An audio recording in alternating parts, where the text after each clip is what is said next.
Welcome to lecture 12. In this lecture, we will see the solution of the assignment 5. So the first question was, this was an arrangement that was given and it has been told that the machine is rotating in this direction like this, and you have been asked to find the direction of induced EMF in this coil. Now, if the torque is like this, then the force that is acting in this direction will be like this. This is the direction of force.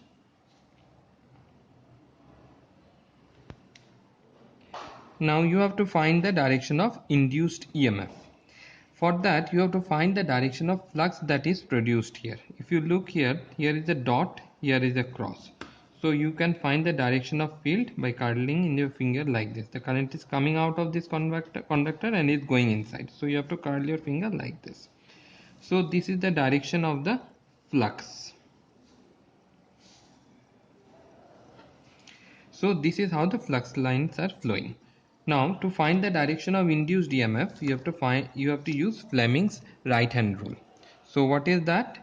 You have to point your finger in the direction, first finger in the direction of field, thumb in the direction of motion, and this will give you the direction of induced EMF. If you do that, you will find that the current is entering the conductor, entering through this conductor, and here the force is in opposite direction, so it will come out. It is like this. So this is direction of force, this is direction of field, this is direction of induced EMF. So it will be a dot. Now this is the direction of field. You can draw a line perpendicular to this field. Now all conductors that are above this field will have same direction, that is here, all this conductor will be cross, and in this conductor and this conductor it will be a dot. So it will be a cross in these three conductor, it will be a dot in these three conductor, and in these two conductor there will not be any induced EMF. The second question is that the direction of rotation is reversed. If the direction of rotation is reversed, then the only difference will be the direction of force will be in the opposite direction. So the induced EMF in these two conductors, in these three conductors will be dot, and in these three conductors it will be cross. Now let's look at this one. Now this one, here we need to understand that which one is the rotor here. The rotor here is the field. Here the rotor, the field is stationary. If you look here, the field is stationary. Here the field is the rotor. So Fleming's left hand rule, when we say that, we assume that the field is stationary. When you apply Fleming's right hand rule, what does it say? That you have to point your three finger. The first finger is in the direction of field, this is in the direction of rotation of the conductor, and this gives you the direction of induced EMF. Field, direction of rotation, this is the direction of induced EMF. When we make this statement, we assume that the field is stationary and the conductor is rotating. Here it is opposite, the conductor is stationary.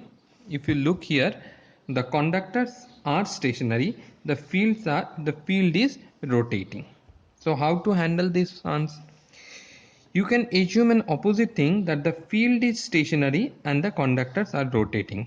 So it has been told that the field is rotating in this direction. It is equivalent of assuming that my field is stationary and the conductors are rotating in opposite direction. Let me repeat this. The question is that this part of the machine, that is the stator, is the armature, and the rotor is my field, and the field is rotating in this direction. This is equivalent of assuming that my field is stationary, that is this part of machine is stationary and this part of machine is rotating in the opposite direction. It will have a same effect.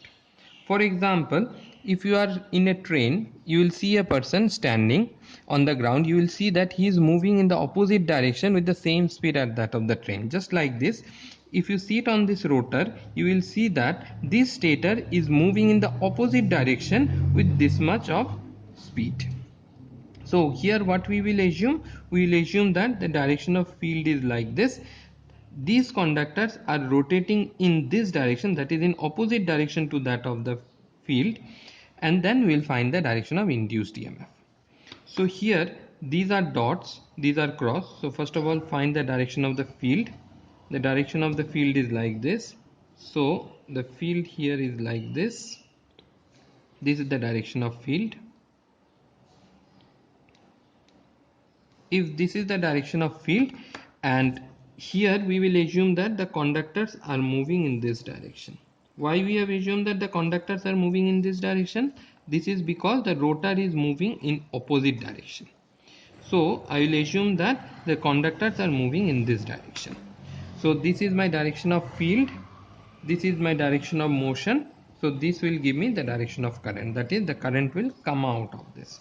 So first of all, we will draw a line perpendicular to this rotor, and all conductors that are above this will have one direction, all conductors that are below this will have another direction. Here we found that this is the direction of field, this is the direction of rotation, this is the direction of current. So all these conductor will have a dot, and all these conductor will have a cross. So these four conductor will have cross, these four conductor will have a dot. So the other question is that the direction is opposite, so accordingly you can find that. Now this question here, it has been told that there is a magnet and this magnet is moving towards this coil. Then the question is, what is the direction of induced EMF? Here you have to apply Fleming's Lenz's law. So what does Lenz's law said? Lenz's law said that the induced EMF is such that it opposes the cause. Now when the magnet comes close to this arrangement, what is the reason for induced EMF? The reason is that the magnet is coming towards this. So the induced EMF here will be such that it will oppose that cause. What is the cause? The cause is movement in this direction. So it has to be opposed, so there will be a north pole induced here. If it is north pole induced here, then what will happen? When you try to bring it in this direction, the induced EMF will try to oppose that. North pole will try to repel that. So if it is a north pole, what will be the direction of flux? The direction of flux is like this, so the current has to flow like this. So it will be a dot and it will be a cross here. The other question is that the magnet is moving in opposite direction. If the magnet is moving in opposite direction, then what will happen? Say the magnet is moving like this. So this is a north pole, this is a south pole. You have similar arrangement here. Here, what is the cause of induced EMF? The cause of induced EMF is that the magnet is moving away. So by Lenz's law, this motion has to be opposed. So a movement in this direction has to be opposed. So what will happen? The induced EMF here should attract this magnet or should pull the magnet in this direction. So in this case, it will be a south pole. If it is south pole, it will be a cross here and it will be a dot here. So while finding this, we have to use Lenz's law. The simple thing is that if the magnet is coming in this direction, the cause has to be opposed. What is the cause? The cause is movement in this direction. So movement in this direction, it has to be opposed, means here there will be a north pole. It has to be repelled.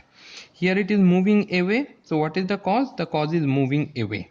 So how you can oppose this? By attracting this. So how it can be attracted? If you make a south pole here. So here it will be a cross. In this case, it will be a dot. Thank you.